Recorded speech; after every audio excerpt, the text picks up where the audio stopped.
tem aquela imagem quase de cinema sobre como a ciência avança, né? A maçã que cai na cabeça do Isaac Newton, aquele estalo de genialidade e, de repente, bum! A gravidade está ali, explicada de um jeito super limpo, com uma equação incontestável. Sim, a gente adora esse mito da iluminação súbita. Exato. Só que, quando a gente sai da física clássica e entra de cabeça no universo das ciências sociais aplicadas, a coisa muda de figura. A gravidade parece funcionar de um jeito completamente diferente dependendo do ambiente, das pessoas, das instituições. E é nesse cenário meio nebuloso que a gente tenta validar o que é, de fato, o conhecimento de verdade. Então sejam todos muito bem-vindos ao Pod Accounting. É muito bom estar aqui de novo. Sempre excelente ter a sua presença e só para contextualizar quem nos ouve, esta é uma imersão analítica oficial promovida pelo Programa de Pós-Graduação em Ciências Contábeis da Universidade Federal de Pernambuco, o nosso querido PPG-CC-UFP. E eu sou muito grata pelo convite para participar dessa troca de ideias. Especialmente hoje, que o nosso objetivo é separar o que é mero ruído estatístico daquilo que é ciência com impacto real, sabe? Nossa, com certeza. E o material que vai guiar a nossa investigação de hoje tem todo o peso necessário para isso. A gente vai destrinchar os conceitos que foram trazidos pelo professor Mamadou Dieng. Ah, o professor Dieng da UFMG, né? Isso mesmo, durante a visita que ele fez ao UFPE. A palestra que é a base da nossa discussão tem um título bem direto. O título exato é Analise os critérios de rigor científico para pesquisadores em contabilidade. E assim, à primeira vista pode até soar como um papo restrito aos muros ali da universidade, né? Mas não é, de jeito nenhum. Pois é. Na verdade, é uma investigação profunda sobre como a sociedade e o mercado decidem confiar em uma informação. Exatamente, porque, olha, o método científico não é um capricho acadêmico, não é uma burocracia. Numa era onde a gente tem essa avalanche de informações, com um monte de opinião disfarçada de dado analítico, entender as regras do rigor científico é basicamente um filtro. É uma proteção contra decisões baseadas em intuições que falham. Perfeito. E o ponto de partida do professor Dieng é super instigante porque ele vai direto na raiz do problema. Ele questiona a própria definição de contribuição. Quer dizer, como é que uma curiosidade intelectual deixa de ser só uma observação legalzinha e passa a ser classificada como um incremento científico válido? Então, o que chama muito atenção logo de cara na apresentação dele é a franqueza em admitir que o termo contribuição científica é meio escorregadio, sabe? Como assim escorregadio? É que não é uma entidade física que você pode tocar. É um construto, é algo social e acadêmico. Vai depender muito do paradigma da época, do que a revista científica quer publicar e até do momento histórico. Mas ele se apoia em uns teóricos clássicos de metodologia, como Creswell, Corley e Gioia, e o Wheaton. Ah, os pesos pesados da metodologia. Isso. E usando essa base, ele consolida a contribuição como um incremento original e verificável ao corpo de conhecimento que já existe. E a palavra-chave que quem nos ouve precisa focar é incremento. Tem que somar algo, né? Tem que somar e precisa ter a força necessária para mudar a forma como outros pesquisadores ou até as pessoas do mercado entendem, medem ou tomam decisões sobre alguma coisa. Certo, vamos desempacotar isso, porque é aí que surge um conflito muito interessante na minha cabeça. A palestra cita 3 pilares inegociáveis para essa tal contribuição: originalidade, relevância e rigor. Isso, os 3 pilares. Deixa eu ver se eu consigo fazer uma analogia aqui. Imagina construir um edifício. A originalidade seria o designer arquitetônico inédito. A relevância, essas pessoas realmente precisam morar naquele lugar. E o rigor é aquela fundação de concreto armado que impede o prédio inteiro de desabar. Nossa, é uma analogia perfeita. O rigor é o que segura tudo em pé. Mas aí vem um X da questão. A contabilidade é descrita como uma ciência jovem, e ela vive numa tensão constante. De um lado, você tem a herança das ciências puras, exigindo uma perfeição quase filosófica. Do outro, tem o pragmatismo bruto do mercado, que só quer saber como melhorar o balanço ou reduzir imposto hoje, agora. Como é que dá para conciliar esse purismo acadêmico com a pressa do mundo corporativo? Essa é a tensão estrutural da área. A gente tem que lembrar que a contabilidade não opera no vácuo. Ela atua dentro de um ambiente social, um ambiente organizacional. Não é tipo um biólogo estudando uma célula no microscópio, sabe? A célula não muda o comportamento só porque está sendo olhada. Verdade, a célula não se importa com o pesquisador. Exato! Mas na contabilidade a gente estuda regras, tributos, divulgações e tudo isso interage o tempo inteiro com o comportamento humano, com a cultura das empresas. O que é fascinante aqui é que o objeto de estudo reage ao estudo. Reage a quem está observando. Isso. Então, quando o professor Jung fala da necessidade absoluta de rigor, ele está falando da busca pela falseabilidade. É aquele princípio do Karl Popper, sabe? Ah, a capacidade de você testar a hipótese e ativamente tentar refutar ela, certo? Precisamente. Num ambiente de negócios onde tudo é tão dinâmico, manter a cientificidade é cansativo. O pesquisador precisa ser um policial da própria metodologia. Ele tem que garantir que aquele resultado não é só um viés da cabeça dele ou um erro nos dados, mas um fenômeno real que aguenta pancada, que sobrevive ao escrutínio crítico. Ou seja, o rigor não é um obstáculo para a prática. De jeito nenhum. Ele é a única garantia de que aquela solução prática que você está propondo para a empresa não vai implodir na primeira crise de mercado. Entendido. E avançando no material, depois de definir esse conceito, ele divide a contribuição em 5 categorias. São 5 sabores distintos, digamos assim. E eu queria entender os mecanismos por trás de cada um, porque parece que a forma como a gente empacota a descoberta muda o impacto dela. Com certeza. Essa taxonomia ajuda a organizar a intenção de quem pesquisa. O primeiro sabor é a contribuição teórica. O objetivo aqui é criar novos construtos ou expandir uma teoria que já existe. Na palestra, ele dá um exemplo ótimo sobre propor um novo modelo de divulgação climática, juntando a teoria da legitimidade com os padrões da norma IFRS S2. Então, o pesquisador está meio que trocando as lentes do óculos que a gente usa para enxergar o problema. Exatamente isso. A segunda categoria é a metodológica. É inovar na forma de investigar o problema. Ah, esse ponto me chamou muita atenção. O exemplo do uso de processamento de linguagem natural, NLP, nas notas explicativas das empresas. Achei fascinante. Quer dizer, em vez de um humano auditar só a matemática do balanço, o método bota um robô, uma máquina, para ler o texto escrito pela diretoria. O NLP faz exatamente isso. Mas me tira uma dúvida. O que exatamente a tecnologia consegue detectar num texto que um auditor humano super experiente deixaria passar? Olha, a máquina enxerga padrões microscópicos na estrutura do texto. Por exemplo, ela pode detectar um tom que é sutilmente defensivo, ou um excesso de adjetivos complexos, sabe? Aquela enrolação, ou mudanças muito bruscas no sentimento corporativo ao longo dos anos. E, estatisticamente, essas coisas costumam estar ligadas ao gerenciamento de resultados. Caramba!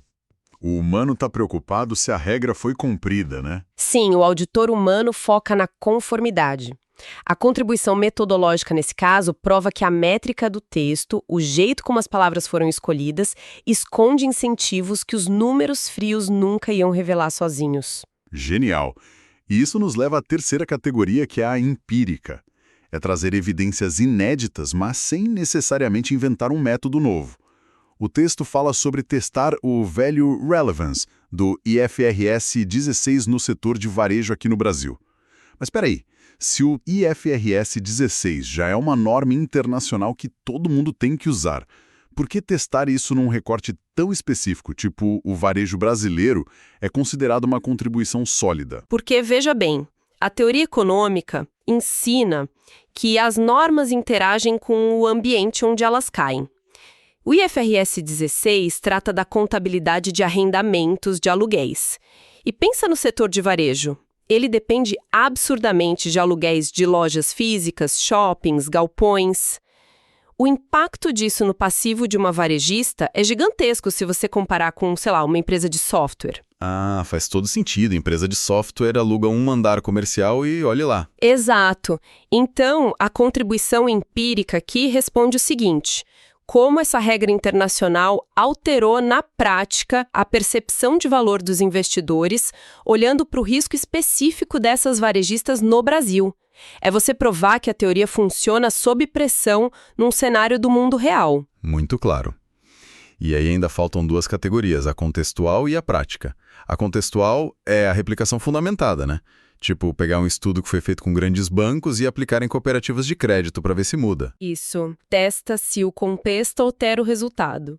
E a prática é mais direta. Foca em entregar implicações para o dia a dia, como criar um novo framework de KPIs, aqueles indicadores de desempenho, para a auditoria interna do terceiro setor. Perfeito. Só que, diante desse menu de 5 sabores, o professor faz um alerta que achei bem severo. Ele diz para focar em no máximo 1 ou 2 níveis. Mas sendo bem pragmático aqui, isso me soa meio contraintuitivo. Não seria muito mais estratégico, muito mais impressionante um pesquisador chegar na frente de uma banca e falar: olha, meu trabalho revoluciona a teoria, inova no método e ainda muda a rotina das empresas. Tudo de uma vez? Se conectarmos isso ao cenário geral da publicação científica, prometer demais é um tiro no pé. É o que a gente chama de gula acadêmica.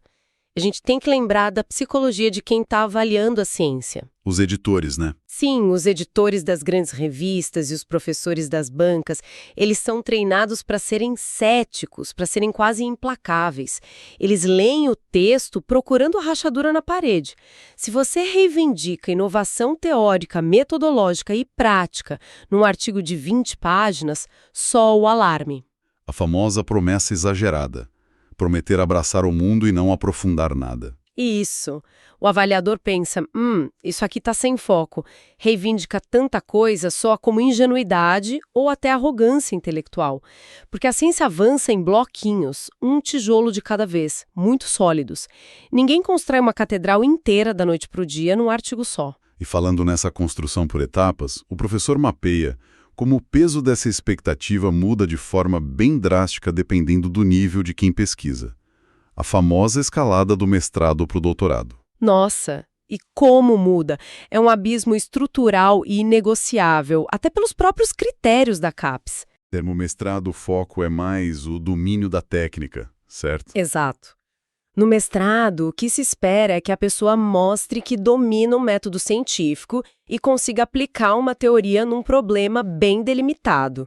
A contribuição costuma ser empírica ou contextual. A pergunta que guia uma dissertação geralmente é: o que ainda não foi medido ou testado nesse contexto aqui? Não tem aquela pressão insana para inventar a roda? Não tem. O objetivo é provar que você sabe conduzir a investigação com rigor.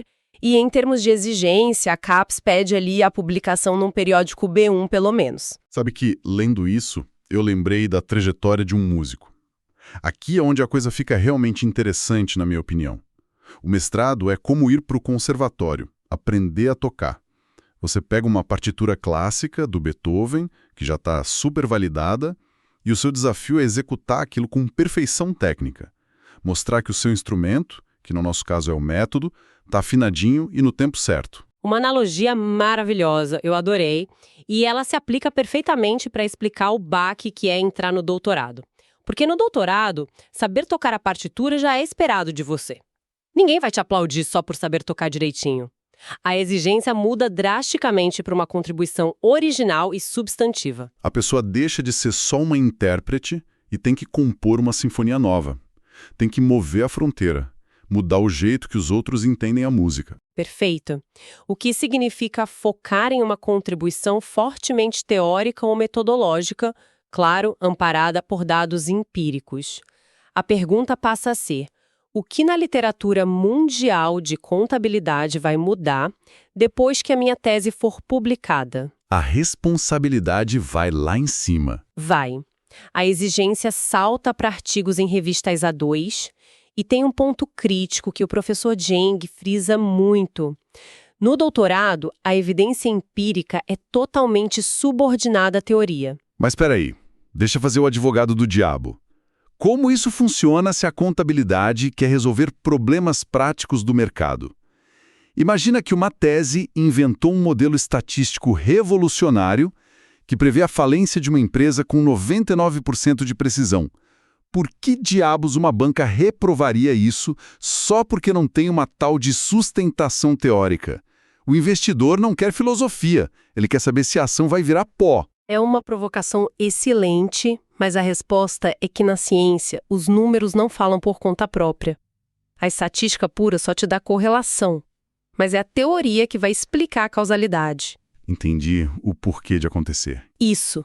Se o seu modelo hiperpoderoso prevê a falência, mas não dialoga com a teoria financeira ou organizacional para explicar por que aquelas variáveis se comportaram naquele jeito, seu trabalho não é ciência, é só um exercício de mineração de dados. A teoria é tipo a gramática, sabe? Ela dá sentido para os dados. Sem ela, um fundo de investimento pode até usar a sua fórmula para ganhar dinheiro, mas você não ajudou a avançar a compreensão científica do fenômeno. Uma distinção vital. E é exatamente por causa dessa pressão absurda para criar algo inédito no doutorado que muita gente se perde. O professor lista o que ele chama de campo minado da pesquisa. 6 armadilhas comuns que derrubam muita gente boa. Sim, e ele é cirúrgico nessas armadilhas. A primeira é confundir tema com contribuição. Tem gente que chega e fala, vou pesquisar a governança corporativa. Governança é só o tema. Isso não me diz qual é a lacuna, o que a gente ainda não sabe sobre governança que você vai descobrir. Outra armadilha ali é a contribuição apenas descritiva. Ficar só descrevendo os dados, fazendo gráfico de pizza, sem testar uma hipótese de verdade, não sustenta uma tese. Exato. Tem também a replicação sem justificativa. Tipo, pegar um estudo feito na Europa e só rodar os mesmos dados para o Brasil. Você precisa justificar por que o ambiente de negócios brasileiro mudaria o resultado. Se a lógica não muda, não tem por que replicar. Mas a armadilha que me deixou mais intrigado foi a quarta: ignorar a literatura internacional. O professor avisa que desconhecer revistas gigantes, tipo a The Accounting Review ou Journal of Accounting Research, compromete tudo. Mas vamos pensar na prática. E se o meu estudo for sobre um problema superlocal? Digamos, a contabilidade das pequenas mercearias familiares do interior do Nordeste. Por que eu sou obrigado a citar publicações de elite dos Estados Unidos ou da Europa para um problema do interior do Brasil? Isso levanta uma questão importantíssima. É uma dúvida comum, mas vem de uma confusão sobre o que a literatura internacional realmente faz. A banca não quer que você use dados do varejo americano para explicar a mercearia do Nordeste. O que se exige é entender que a ciência é um diálogo global. Mesmo num contexto local, as teorias, tipo a teoria positiva da contabilidade ou os métodos analíticos, foram criados e exaustivamente validados nessas revistas internacionais. Então eu tenho que usar o melhor equipamento que existe, independente de onde ele foi inventado. Exatamente. Se você ignora essas fontes, você cai naquela velha história de tentar inventar a roda sem saber que a humanidade já criou o pneu de borracha. Você corre o risco de chegar na banca achando que fez uma descoberta revolucionária, e a banca te avisa que aquilo já foi resolvido lá nos anos 80. Sensacional essa explicação. E além dessas, ele ainda cita o erro da promessa exagerada, que a gente já falou, e a falta de delimitação, que é fazer uma pesquisa tão ampla que ela perde a profundidade. Mas conhecendo todas essas minas terrestres, o pesquisador precisa de um mapa, né? E a fonte entrega um checklist final com 6 pontos para validar a tese antes da qualificação. Um checklist maravilhoso e super direto. O primeiro ponto é: você consegue enunciar a sua contribuição em uma única frase clara? Se precisar de meia hora para explicar, tá confuso. O segundo ponto: existem pelo menos 3 artigos recentes dos últimos 5 anos que justificam essa lacuna que você quer preencher? Tem que estar atualizado. E o terceiro é se o método é adequado e robusto para permitir que outra pessoa replique. Isso. O quarto ponto é se existe um público concreto, seja na academia ou no mercado, que realmente vai se beneficiar da sua pesquisa. O quinto é ser realista e mirar num periódico B1 ou superior. E o sexto e último é o teste de fogo. O teste do elevador com a banca. A sua contribuição sobrevive a 5 minutos de defesa oral na frente de uma banca extremamente cética? Se balançar aí, tem que voltar para a prancheta. E no final do documento ele fecha com uma frase muito forte. Ele diz: pesquisar é o ato disciplinado de transformar curiosidade em evidência e evidência em conhecimento útil para a sociedade. Nossa, o peso dessa frase. Eu acho que ela tira todo aquele verniz puramente burocrático, aquela ansiedade de publicar só por publicar, e coloca o foco onde importa. O rigor e o checklist não estão ali para torturar o pesquisador. Eles existem para garantir que todo o tempo gasto pesquisando vire algo que sirva de verdade para a evolução da área. Resumiu perfeitamente. A contribuição científica é uma construção. É uma realidade que precisa ser validada pelos pares e a disciplina que o método científico exige é a única garantia de que aquela sua intuição original virou um fato em que todo mundo pode confiar. Fantástico. Mas aí, antes da gente encerrar, me ocorreu um pensamento bem provocativo sobre o futuro da nossa área. A gente passou a análise inteira falando sobre inovar em metodologia, trazer evidências empíricas, processar dados gigantescos do IFRS, mas a gente está vivendo a explosão da inteligência artificial. E esses modelos já conseguem engolir e processar bases inteiras de demonstrativos financeiros do mundo todo em questão de milissegundos. Nossa, sim, e acham correlações que a gente demoraria décadas para ver. Exato. Então a provocação para quem nos ouve é a seguinte: num futuro bem próximo, quando a IA for capaz de realizar quase instantaneamente toda essa mineração de dados empíricos e todo o NLP imaginável, o que vai sobrar para ser a contribuição empírica do pesquisador humano? Será que rodar modelo estatístico vai virar algo tão banal que a única contribuição verdadeira e insubstituível que vai restar para nós será puramente teórica e filosófica? É de explodir a cabeça. É um horizonte que obriga a gente a repensar a própria essência de ser um pesquisador hoje em dia. A criatividade, na hora de teorizar, vai ser o nosso grande diferencial. Sem dúvida. E com essa reflexão pesada, chegamos ao final de mais uma imersão. Agradeço imensamente a companhia de quem nos ouviu até aqui. E, claro, a gente reforça a nossa expectativa otimista e todo o entusiasmo para o nosso próximo encontro do Pod Accounting, essa iniciativa essencial promovida pelo PPGC da UFP.